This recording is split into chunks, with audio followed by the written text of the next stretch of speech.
वंदे मातरम दोस्तों, इस वक्त मौजूद हैं घर से तकरीबन 4 किलोमीटर की दूरी पर देवांगन की पावन भूमधरा सरजमी पर। सबसे पहले इस पावन भूमधरा सरजमी को मेरा सादर प्रणाम। जय हिंद, वंदे मातरम दोस्तों।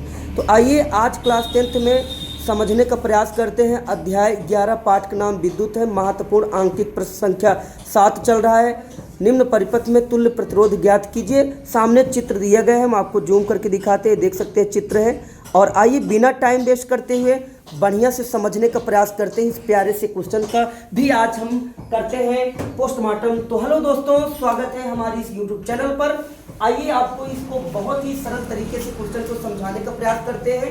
और वीडियो अगर अच्छा लगे आपको तो लाइक करें, कमेंट करें, और चैनल पे यदि पहली बार हो तो चैनल को जरूर सब्सक्राइब करें। तो आइए बिना टाइम वेस्ट करते हुए इसको जल्दी से समझ लेते हैं सरल तरीके से।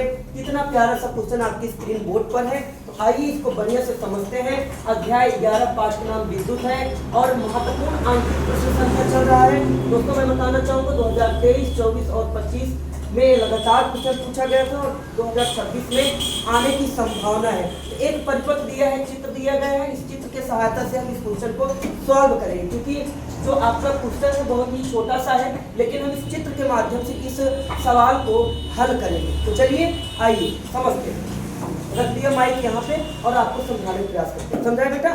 खूब बढ़िया समझ में आ जाएगा, कोई डाउट नहीं रह जाएगा। चलिए समझते हैं। निम्न परिपथ में तुल्य प्रतिरोध ज्ञात कीजिए। तो निम्न परिपथ में एक चित्र दिया रहेगा पेपर में, आपको इसी चित्र की सहायता से इस क्वेश्चन को क्या करना है, सॉल्व करना है। 8 ओम 4 ओम समांतर क्रम में है और ये क्या है, श्रेणी क्रम में है।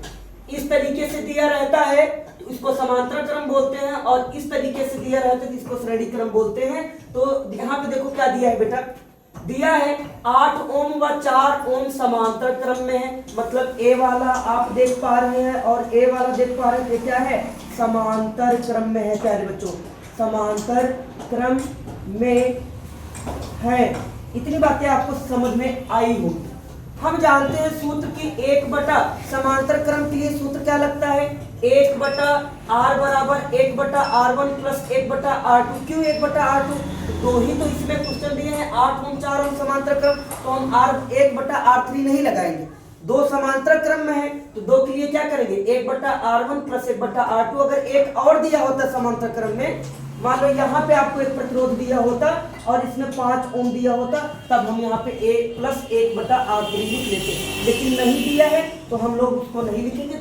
दो दिया है, दो क्वेश्चन है, मतलब 8 ओम और 4 ओम समांतर क्रम में है, तो R1 R2 से काम हो जाए। ध्यान सुनिएगा, 1 बटा R बराबर क्या हो जाएगा। अब देखो R का मान R1 का मान कितना दिया है, पहला ऊपर क्या है, R1 है, तो हमने R1 की जगह क्या रख दिया, देखो 1 को हटा के 8 रख दिया, प्लस है प्लस R2 की जगह 4 ओम रख दिया। हम जानते हैं कि 8 और 4 का एलसीएम यहाँ पे निकाल दिए हैं। 2 से काटा 8 को 4 आ गया, 2 से 4 को काटा 2 आ गया, फिर 2 से 4 को काटा 2 आ गया, 2 को 2 से काटा 1 आ गया, फिर 2 को 2 से काटा 1 आ गया ना भैया। इस प्रकार से 2 गुणे 2 गुणे 2, 2 गुणे 2 गुणे 2, 2 दूना 4, 4 दूनी 8 आंसर आ गया। तो हमने यहाँ पे लिख दिया 1 बटा R बराबर 8 लिख दिया, लाइन खींच के, हाँ कि ना, हाँ 8 लिख दिया। अब 8 का 8 से भाग किए है बेटा, देखो सामने देखो, इधर देखो, 8 का 8 से भाग दिए 1 आया।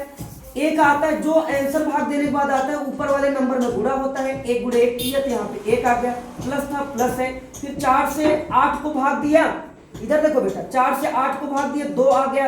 तो हम ऊपर वाली संख्या से देखो 1 पहले ही था और 2 से गुणा कर दिया, 1 2 का पहाड़ा एक बार पढ़ेंगे, 2 एक कम 2 आ गया।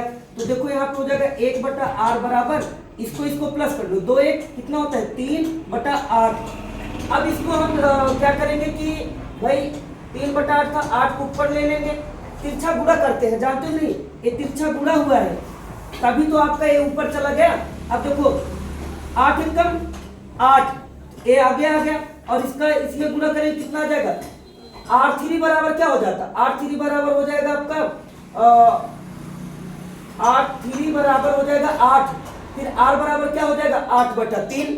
समझ में बात की नहीं, करके यहाँ दिखाएं क्या, मतलब देखो ये हो जाता है आपका R3 बराबर 8 एकम 8 के। अगर R को यही रहने देंगे तो ये हो जाएगा 8 बटा 3। अब भाग दे दिए तो वही तो आ गया ना आंसर। समझ में बात, इसका तिरछा गुणे किए तो देखो R3 बराबर 8 आया, आर को यहाँ पर रहने देंगे तो हो जाएगा 8/3। अब हमने क्या किया, देखो 1/r बराबर मतलब 1 बटा प्रतिरोध बराबर 8/3। 3 से 8 में भाग दिया था, तो यहाँ भाग कहीं दिखाए थे ना आपको। हाँ, तो कितना आ जाएगा बेटा, प्रतिरोध R बराबर 2.67 आंसर आ गया। अब कह रहे कि प्राप्त जो 2.67 ओम है, देखो प्राप्त 2.67 ओम को देखो यहाँ पे ए आपका श्रेणी क्रम में था, अभी जो निकाला वो भी श्रेणी क्रम में जुड़ेगा इसके साथ में, तो 2.67 निकाला। हमने देखो यहाँ पे लाइन बना लिया, अब इन दोनों को जोड़ना है। तो कह रहा है कि प्राप्त 2.67 ओम को 2.5 ओम में श्रेणी क्रम में होंगे। ठीक है बेटा, तो अब हमने क्या कर लिया कि 2.5 ओम 2.67 ओम को जोड़ दिया। सूत्र होता है प्रतिरोध बराबर 1 R1 प्रतिरोध, इधर देखो बेटा, प्लस R2 प्रतिरोध। तो R1 का मान क्या है, R बराबर प्रतिरोध बराबर क्या हो गया 2.5 ओम प्लस R2 मान कितना हो गया 2.67 ओम। तो इसको कैलकुलेट करेंगे तो 5.17 ओम आंसर आ गया। कोई दिक्कत बताओ, भाग हुआ है। यहाँ पे हमने क्या किया है बेटा, 3 से 8 में भाग दिया है भाग। अब देखो आप जानते हो कि एक श्रेणी क्रम का सूत्र होता है R बराबर R1 plus R2 plus R3। तो हमें देखो ये दोनों क्या है, श्रेणी क्रम में थे, तो हमने क्या किया R बराबर R1 प्लस R2, दो ही तो श्रेणी क्रम में थे, तो हमने इनको प्लस कर दिया, तो टोटल 5.17 ओम आंसर आ गया। समांतर क्रम के लिए सूत्र दूसरा होता है 1 बटा प्रतिरोध बराबर 1 बटा R1 का प्रतिरोध प्लस 1 बटा R2 का प्रतिरोध प्लस 1 बटा R3 का प्रतिरोध। और श्रेणी क्रम के लिए सूत्र क्या होता है, प्रतिरोध बराबर R1 का प्रतिरोध प्लस R2 का प्रतिरोध प्लस R3 का प्रतिरोध। इतनी बातें अच्छे से समझ में आई होंगी। अब अगर आप भाग नहीं कर पा रहे उसको भी बता देते हैं। 3 से 8 में भाग कैसे हुआ था, 3/8। देखो बेटा 2.66 आएगा, बार बार आता रहता तो 7 हो जाता है।